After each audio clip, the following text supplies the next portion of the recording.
What's up guys, thanks for joining me. Today we're doing another Lightroom tutorial, but today it's gonna be a little bit different. I'm gonna be trying to get a little bit more of like the gloomy, faded, super trendy look that like everybody has on their photos nowadays. I'm gonna put my own spin on it because I think that a lot of people go a little bit overboard with the desaturation and stuff like that. But anyway, let's just get right into it. So we're gonna be taking this photo from here to something like that. And we're gonna start out with our exposure. That was not where it needed to be, but anyway, we're gonna pull this up. We're gonna be making sure that the highlights aren't getting squashed too much. So 0.63 looks good. We're gonna pull this contrast back a little bit just to squeeze things together. A lot of that's gonna be done with the tone curve, so we don't have to go too crazy with the decontrasting, whatever you wanna call it. The highlights, we're gonna pull way back to maybe minus 95, may as well be minus 100. The shadows will pull up, but not too much because again, I want this to be a little more dramatic, a little gloomy. The whites we can pull back a lot because that sky is super bright.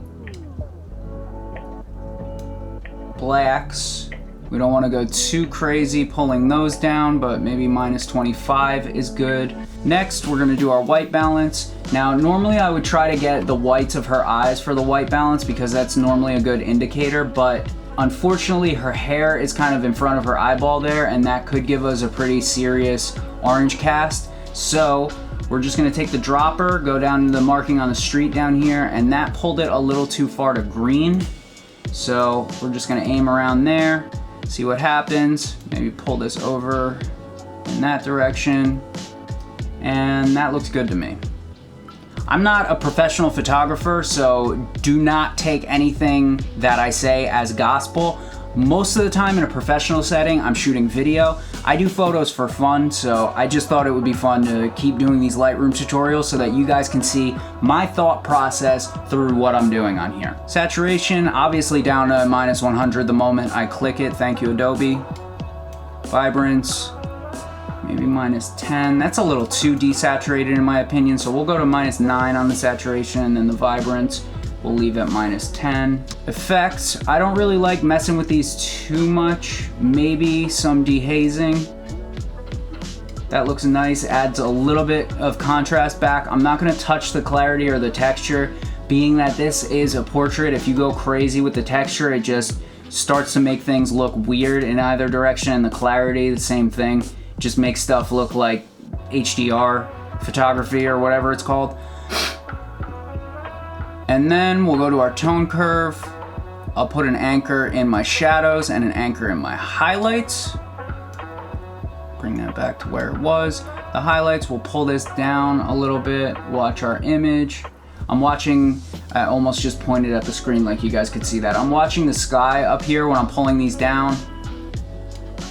That's okay, and then to get more of that faded look, we're gonna pull our blacks up a little bit. You can see it's kind of connected here on the histogram, so we'll pull that up to about there. I don't want to go too crazy with this. You could even add another point here to give it that nice curve, but I like that right about there. If you want more contrast, another thing you can do is pull this down and then pull this up a little bit. And that gives it a little more contrast, but we're just gonna leave that at those 2 anchor points until later. Might come back to this if I don't like the finished product, but as of now, it's onto the color. So with the color, the red is probably gonna be mostly her lips, maybe some of her cheek here. So with the reds, what I like to do is bring them over to the orange a little bit with her skin tone, and then desaturate them, maybe minus 20.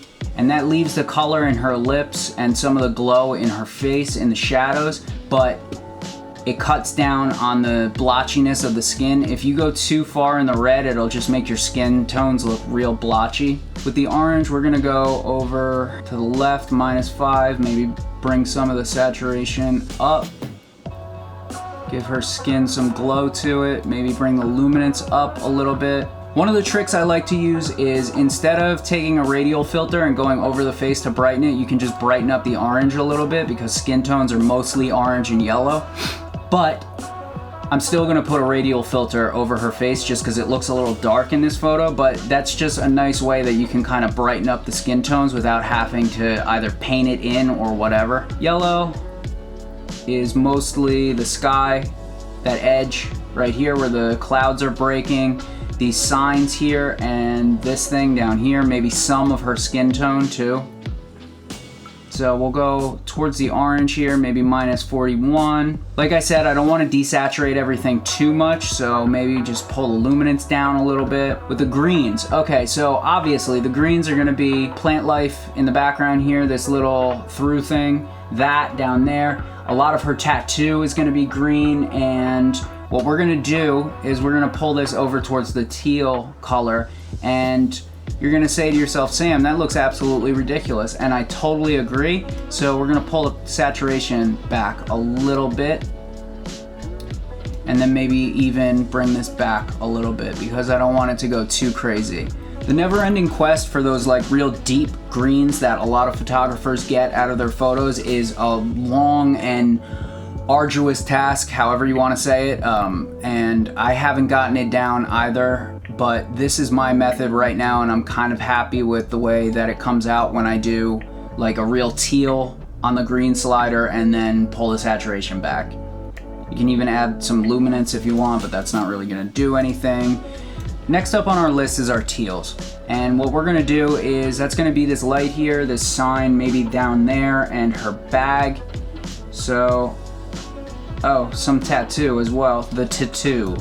I haven't really decided if I'm gonna go towards green or blue with this. Maybe we'll just desaturate the hell out of it because that doesn't really track with the rest of the photo. So we're gonna go to -90 and pull this all the way to the right.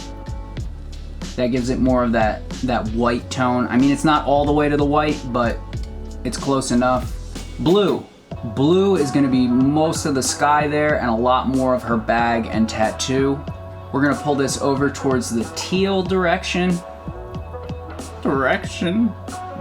Why my voice got like that. Desaturate it some, and that evens everything out a little bit.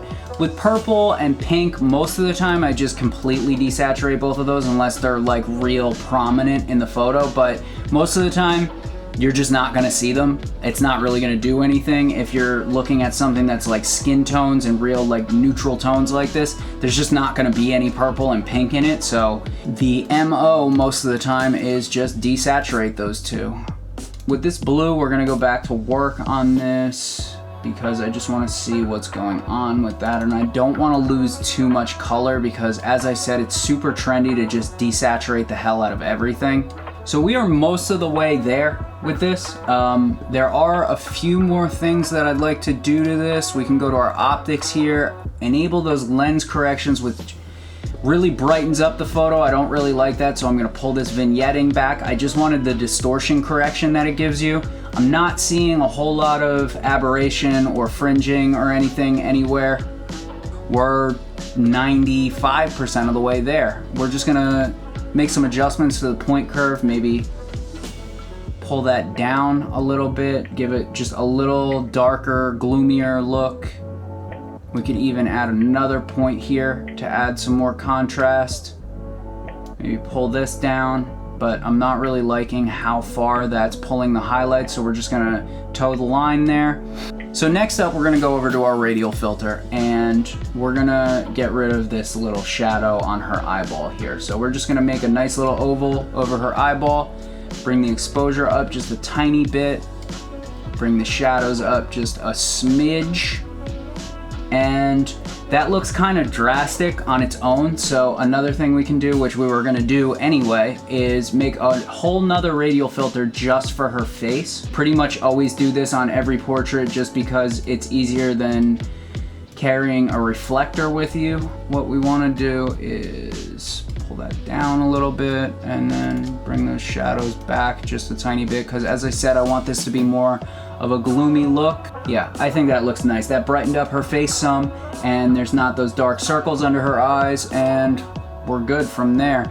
Next thing, we're gonna take the brush, and a lot of people have this little like vein area on their face where there's like some blue right at the corner of their nose. What you can do is just take a real feathered brush and just go over this real quick. Pull that over towards the orange and it just gets rid of it like gangbusters, like it just pretty much melts away. You can even go a little harder with it. I don't want it to look like she has like an orange smudge on her face, so we're gonna undo that last brush stroke.